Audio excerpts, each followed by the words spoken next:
Hello to all our beloved Manhwa fans. I hope you're having a fantastic day. Before we dive in, I want to send a very special shout out to everyone who left comments on the previous video. A big hug to all our loyal followers. And a special greeting goes to Goofy Animations Official, DarkGamer3492, and Cedric Shepherd 4459, who were the very first to leave their comments and are always present in my videos. Now, without further delay, let's jump into this exciting recap. That night, General was curled up against Yunbin's chest. For him, the little cat felt quite heavy, making it difficult to sleep, but at the same time, it filled him with happiness. Even so, he wondered why he had left his lonely room and ended up there. Then, when he turned towards Nara, he spoke to her, thinking she had already fallen asleep. But she responded with curiosity, noticing that he was still awake. He called out to her to be sure, and Nara admitted that she couldn't fall asleep. Yunbin asked if her heart was still racing, as the effect of the energy drink seemed to have lasted too long. However, she assured him that she felt much better, although deep down she was still thinking about what had happened earlier. This caught him off guard and made him feel a little uncomfortable, but there was something he wanted to ask her. He was curious to know what exactly she liked about him. The atmosphere grew quiet and slightly awkward. Nara wasn't sure how to respond. After thinking for a moment, she suggested that maybe it was because they were alike. Yunbin didn't fully understand what she meant, since he associated similarity with a sense of equality, so he asked her what she thought they had in common, or if perhaps she just didn't know how to explain it. Flustered, Nara quickly denied that it was something like that. In reality, what she meant was that he also tended to avoid people. He spent most of his time locked away in his dark room. And besides, she felt like both of them were equally boring. For Yunbin, that was a bit too much. But Nara looked genuinely embarrassed, her hands nervously fidgeting as she struggled to find peace in her words. She began speaking hesitantly, confessing that ever since she had moved in, she'd felt incredibly lonely. Her parents didn't like General, which had influenced her decision to leave home. Most of her few friends lived far away, and she didn't know anyone around her. So she spent her days in solitude, until someone appeared. At first, it felt strange to see a stranger smoking outside her window. But little by little, she got used to hearing him talk to General. Over time, without realizing it, she started waiting for him, every day. Then one thought crossed her mind. Why was that person talking so kindly to her little cat? Someone like him definitely had to be surrounded by people who cared about him. Unlike her. But what she discovered was that there was no one. For Yunbin, it was hard to understand how she could feel any similarity with him. But for Nara, even if their reasons were different, they had both gone through something similar. She didn't know if she could call it affection. She only knew that because of her job, she needed someone to take care of General. And besides, she had noticed that the kitten really liked him. Still, because General was so affectionate, she needed to get used to it. Nara continued speaking, saying that she had gone through a difficult time when General first came into her life, so much so that at one point she wondered if she could really be friends with her. Suddenly, the room fell silent. Yunbin didn't think much of it. After all, that was part of the past. But Nara wanted to clarify one last thing. Something she had felt. That sparked Yunbin's curiosity. Then, a little embarrassed, she confessed that she thought he was as cute as a kitten. Yunbin was left speechless. He didn't know what to think, so he simply looked away, mumbling under his breath, like a cat. The next morning, as they were preparing a delicious ramen, Nara looked genuinely happy cooking. For her, the smell of ramen in the morning on a weekend was the best feeling, and in her mind, it was even better when she had someone to share it with. Meanwhile, Yunbin was sitting at the table, silently watching her. At one point, he wondered if it would have been better just to leave, but General had a mischievous expression that didn't go unnoticed by him. Curious, he wondered why the cat was giving him that look. Even so, his mind kept returning to the same question. What did she mean when she said he was like a cat? When the food was ready, he didn't hesitate to taste the soup. Then he looked at Nara, who seemed nervous but attentive to his reaction, though she avoided making eye contact with him. Yunbin broke the silence and spoke to her. She nervously rushed to say that she knew she should have added an egg, but he told her not to get so flustered about it. Then, blushing slightly, he explained that the food was acceptable, and after everything that had happened, he asked if she would be okay with getting to know each other better. Nara was completely stunned upon hearing Yunbin's words. That night, while watching a show, he felt pretty down, mainly because he thought he had really put himself out there.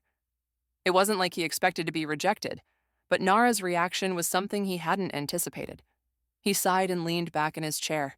That look she gave him made him question whether what he said had really been worth it. He had been waiting for her response, but she just set her food aside, visibly uncomfortable with what he had just said. He understood that his expression must have shown disappointment, which led him to wonder if he had been too hasty or if there was another reason behind her reaction. Most of all, he scolded himself. Why was he like this? He wasn't a teenager anymore, so he tried to shake off that feeling. After all, it was a complicated situation between two adults. He had made that comment just to take a little responsibility. Nothing more. However, remembering Nara during the ceremony made him blush all over again. Now he realized he was out of cigarettes, and maybe he should start smoking somewhere else. Meanwhile, at Nara's house, her little cat was trying desperately to get her attention, to the point of annoying her. When she finally peeked out from under the covers to see what the kitten wanted, she didn't understand its behavior. After all, she had fed her, played with her, and even given her a bath. However, when she heard her cat meow, Nara asked aloud if she was missing Yunbin, to which the kitten responded with another soft, affirmative meow. Nara sighed deeply. She couldn't understand how her own pet seemed to miss Yunbin more than her. It was a little depressing, especially because she felt like nobody really cared about her feelings. Even so, she had been reflecting on everything that had happened that day. She wasn't sure what to do about it, but what was done was done. Maybe she was overthinking things. After all, it wasn't like she didn't feel the same way about Yunbin. And yet, she couldn't stop remembering the ceremony they had shared, how their souls felt connected. That memory embarrassed her far too much. Every time her mind drifted back to it, she felt overwhelmed, unable to deal with how flustered it made her feel. What Nara didn't know was that, outside her apartment, Yunbin had heard everything. His thoughts froze for a moment as he processed what he had just overheard. Meanwhile, Nara remained lost in her own worries. Despite the distance between them, they were both thinking the same thing. They needed to talk and clear things up. The same question crossed their minds. Should they try again? On Monday, during lunch break, Nara found herself on the rooftop, deep in thought. She hadn't been able to say a single word to Yunbin, and it made her feel like a fool. Even though he had taken the first step, every time she saw him, she ended up running away in embarrassment, avoiding him the entire day. She didn't know what to do. She looked at her phone, wondering if maybe he was upset with her.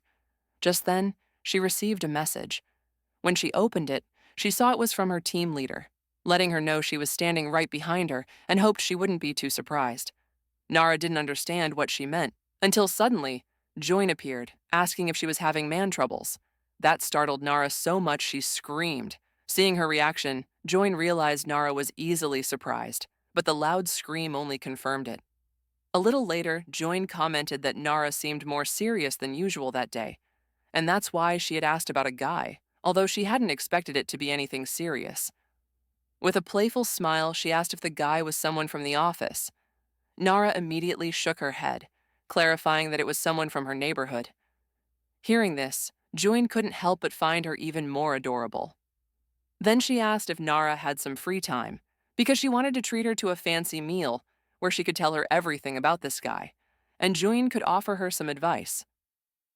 When they arrived at the Sui restaurant, Nara tried a small appetizer that tasted absolutely delicious. In her mind, she felt genuinely happy. And even though Join was about to ask if she liked it, Nara's expression said it all, so there was no need to ask. While savoring her food, Nara thanked her manager. She knew she made a lot of mistakes, but Join was always there to support her. She also thanked her for the meal. However, Join reminded her that she never said the meal was free. Nara instantly panicked, and while she tried to come up with a response, Join asked the chef for the check. When the chef replied that the total was 154,000 won, Nara couldn't believe it. But as soon as she saw Join's amused expression, she realized it was a joke. Her manager assured her she just wanted to treat her, at least once, because she considered her part of the team.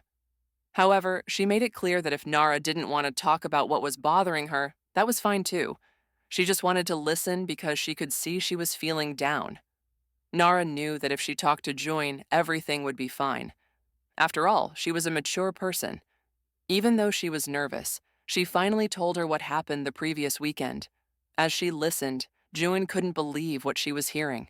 How was it possible that Nara had gone through a ceremony with a guy from her neighborhood without even dating him? Nara explained that the guy had told her he wanted to get to know her better. But everything had happened so suddenly. That night, in that very moment, her mind went completely blank, and she ended up rejecting him. At first, she thought it had been just a passing adventure, but now she realized it was far more serious than she imagined. She was surprised at how bold she had been. Having a consecration before even being in a relationship felt impressive. June, although a bit embarrassed, began thinking about what advice she could give. At 31, she had only had one romantic experience and had once gone through a communion. But even so, she wasn't sure how to handle this kind of situation. Nara, amused, chuckled softly and asked what she should do about her awkward situation. What would June do in her place? June immediately blushed. What kind of question was that? With a nervous expression, she realized she had no idea what to say. Eventually, she came to a simple conclusion. The best thing to do was to ask directly, "Do you like that guy? Do you think he feels the same way about you?" Nara wasn't sure. She doubted he was truly in love with her, or that he had ever said he was. Those kinds of feelings felt non-existent to her. Noticing her concern, Join gently placed a hand on her shoulder and asked if she was feeling confused. She assured Nara that she understood, but warned her that if she kept running away, that person might eventually lose his feelings for her. After all, something like that had happened to her too. That's why she advised Nara not to worry so much, and instead to try a little harder. But Nara had no idea where to even start. Seeing her indecision, Join suggested that, for now, they just leave the restaurant. Once outside, Nara thanked her for the meal, to which Join responded by handing her a small gift, a box of rosary beads. Nara took it curiously, not fully understanding why she was being given this. Join explained that since they had already shared a ceremony, but neither of them had protected themselves emotionally, maybe this time she could try using this. For Join, the most important thing was that Nara resolved her concerns about the communion through a proper consecration. It was time to be honest about her feelings. Continuing to speak vaguely with him would only complicate things further. She suggested that even if it wasn't a guaranteed solution, it might be easier to communicate with him this way. And if, in the end, it didn't work out, there was no harm in trying. Nara wondered silently if she was really okay with that. Still, deep down, she wanted to feel peace in her heart again. Join wished her good luck, and Nara nodded in response. The manager thanked her for spending time together and said she hoped to see her again the next day. Nara thanked her once more and said goodbye. When she arrived at her apartment, she stood still for a moment, staring at the box of rosary beads. Even though she had accepted them, she wasn't sure if they would really help her. Just thinking about it at that moment was hard enough. As she entered, she noticed all the lights were on. She didn't remember leaving them like that. So she called out to General to let her know she was home. Her cat meowed in response, but what truly surprised her was seeing Yunbin there, sitting with General. The strangest part, however, was that he was asleep. Nara wasn't sure if he was actually sleeping or just pretending, but seeing him in that state gave her the chance to observe him closely for the first time. Slowly, she walked up to him. Now, with a clear view of his relaxed face, she came to an unexpected conclusion. In her mind, Yunbin really did look like a kitten. Nara watched Yunbin as he slept peacefully. To her, he looked just like a kitten, black, guarded, and utterly charming. However, she started to wonder if he was sleeping more deeply than she'd thought. She paused for a moment, thinking that if she waited just a little longer before waking him, maybe she could pet him. With that idea in mind, she slowly leaned in, moving quietly. But the moment she brushed her fingers against his forehead, Yunbin stirred. It startled her. She hadn't expected him to react so quickly to such a light touch. But when she saw him tremble slightly, it only confirmed what she already felt. He really was just like a kitten. Nara gently rested her hand on Yunbin's cheek, imagining what he'd be like if he meowed. She wondered how someone could be this adorable. She touched his forehead again and softly stroked his cheeks, smiling to herself. But just then, Yunbin suddenly woke up, catching her completely off guard. Still groggy, he blinked a few times and asked how long he'd been asleep, and more importantly, how long Nara had been there. She told him she'd arrived a little while ago. Hearing that, he sat up and explained that he'd been watching General play when he dozed off without meaning to. He apologized, saying that he'd only intended to feed the cat and leave. Nara simply nodded. After that, Yunbin started wondering if she was still upset with him. Just to be sure, he asked if she knew what time it was. Nara replied that it was nearly 11 p.m., and he realized he must have been sleeping pretty deeply. Still, he let her know that he had already fed General and then said goodnight, preparing to leave. As he was about to go, Nara called out to him, stopping him in his tracks. Curious, he turned around to ask what was going on. In her mind, Nara tried to remember what her boss had told her, how Jin had encouraged her to just go for it, to accomplish her goal. Though, in reality, Jin hadn't said it exactly like that. Yunbin looked at her, puzzled by her sudden hesitation. Before he could say anything more, Nara blurted out, nervously and loud, if he wasn't going to stay the night again. Her question caught Yunbin completely off guard. He hadn't expected anything like that. Elsewhere, Jin was finishing a bath and feeling a bit more relaxed. Still, she couldn't stop thinking about the rosary box she'd given to Nara. She wondered if maybe it had been too much. She grabbed her phone and began scrolling. She questioned whether it would seem odd for a boss to message someone at this hour. These days, even friends could be sensitive about their personal time. She thought maybe it was because she was one of the few women in her office. But even so, she didn't want things to get awkward between her and Nara. The more she thought about it, a twinge of jealousy crept in. Nara was with a guy, probably caught up in that exciting early stage. Jin sighed and scrolled through her contacts until she found a chat thread with an unknown number. Jin believed that a first experience with someone should leave an unforgettable impression. She opened the conversation and looked at a message she had sent. After a pause, she took a sip of her drink and opened her gallery. Among the photos, one caught her eye. She gazed at it wistfully. It was a picture of her and Yunbin from when they were younger. That made her lie back and wonder where he was now and what his life had become. Back at Nara's apartment, Yunbin told her that she didn't need to try so hard. He could see how nervous she was as she stood before the gleaming chalice. In that moment, Nara began wiping it clean, something Yunbin found unexpected.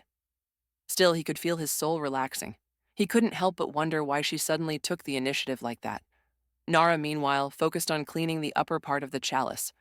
Knowing she could be a bit clumsy, Yunbin thanked her for the effort but pointed out that at the pace they were going, it would take them forever. Upon hearing that, Nara put down the chalice and apologized, explaining that it was her first time doing it on her own. Yunbin noticed her anxiety and asked why she was suddenly acting with such devotion. Nara replied that she wanted to try sharing a communion with him again,